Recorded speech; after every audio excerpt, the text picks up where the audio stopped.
सभी भाइयों को मैं आपकी तरफ से नमस्कार कहता हूँ। जैसा कि आपने पूछा कि गेहूं का सीजन शुरू हो गया है, कई हमारे पेवा ब्लॉक में कई किसानों ने गेहूं की बिजाई भी कर दी है।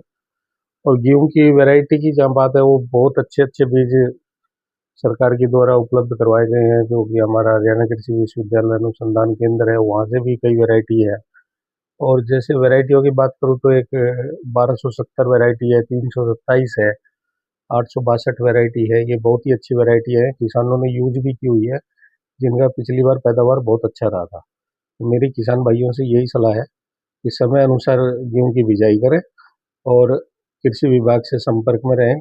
कोई भी उनको दवाई या बीज के बारे में जानकारी लेने हो तो संबंधित अपने कृषि विकास अधिकारी या उपमंडल स्तर के अधिकारियों से संपर्क करें। तो बिजाई के बाद किस समय पानी दे और कौन सी दवाई का प्रयोग करें? जैसा कि मैंने बताया कि बिजाई का अलग अलग टाइम है। जो अर्ली बिजाई है, जो अगेती बोलते हैं जिसको, वो शुरू हो चुकी है। और पछेती कई बार जैसे आलू किसान लगाता है, उसके बाद भी गेहूं की बिजाई करते हैं। तो मेरा किसान साथियों से ये अनुरोध है कि किसान एक जो कृषि है वो एक बहुत ही वैज्ञानिक स्तर पर की जाती है। अगर आप खाद और दवाई का स्प्रे 1 घंटा भी लेट कर देते हैं तो 100% उसमें कुछ ना कुछ नुकसान की संभावना बनी रहती है। इसीलिए मेरा पुनः आपसे आग्रह है कि कृषि विभाग के संपर्क में रहें।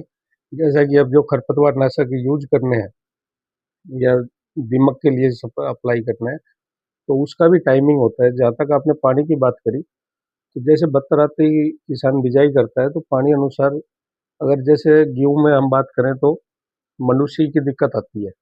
तो मैं किसान भाइयों को ये सलाह देता हूँ कि 21वें दिन आप गेहूं में पानी लगाएं और 35वें दिन स्प्रे कर दें, चाहे कोई भी दवाई हो, तो उसको मनुष्य के नुकसान को न्यूनतम स्तर पर ला सकते तो कई बार क्या होता है कि पैसे पैदावार होती है हैं। उसी टाइम बीमारी आ जाती है, जी। इसको लेकर क्या किया जाए? जैसा कि आपने बीमारियों के बारे में पूछा है, बीमारियों का ये होता है कि कई बार किसानों की ये एक प्रैक्टिस रहती है कि भाई पड़ोसी ने स्प्रे कर दिया तो मैं भी स्प्रे करूं। इसलिए मेरा अनुरोध है कि आप अपने खेत का निरीक्षण निरंतर स्तर पर करते रहें, किसी दुकानदार के कहने पर दवाई ना लें। और अगर कि आपके खेत में कोई बीमारी दिखाई देती है, किसी आवश्यक जो तत्व होते हैं उनकी कमी है, तो एक बार उसका सैंपल लेके कृषि विभाग को दिखाएं। कोई भी आपका जानकार है उसके बारे में सही सलाह दें। उसका कोई आपका टोल फ्री नंबर है जिससे किसान से बात कर सके? टोल फ्री नंबर जो हमारा प्रदेश स्तर पर है, लेकिन हमारे यहाँ ब्लॉक स्तर पर अधिकारी हैं, मैं हूँ, या गांव स्तर पर भी है, वो किसान संपर्क में रहते हैं, तो वो उनसे संपर्क कर सकते हैं।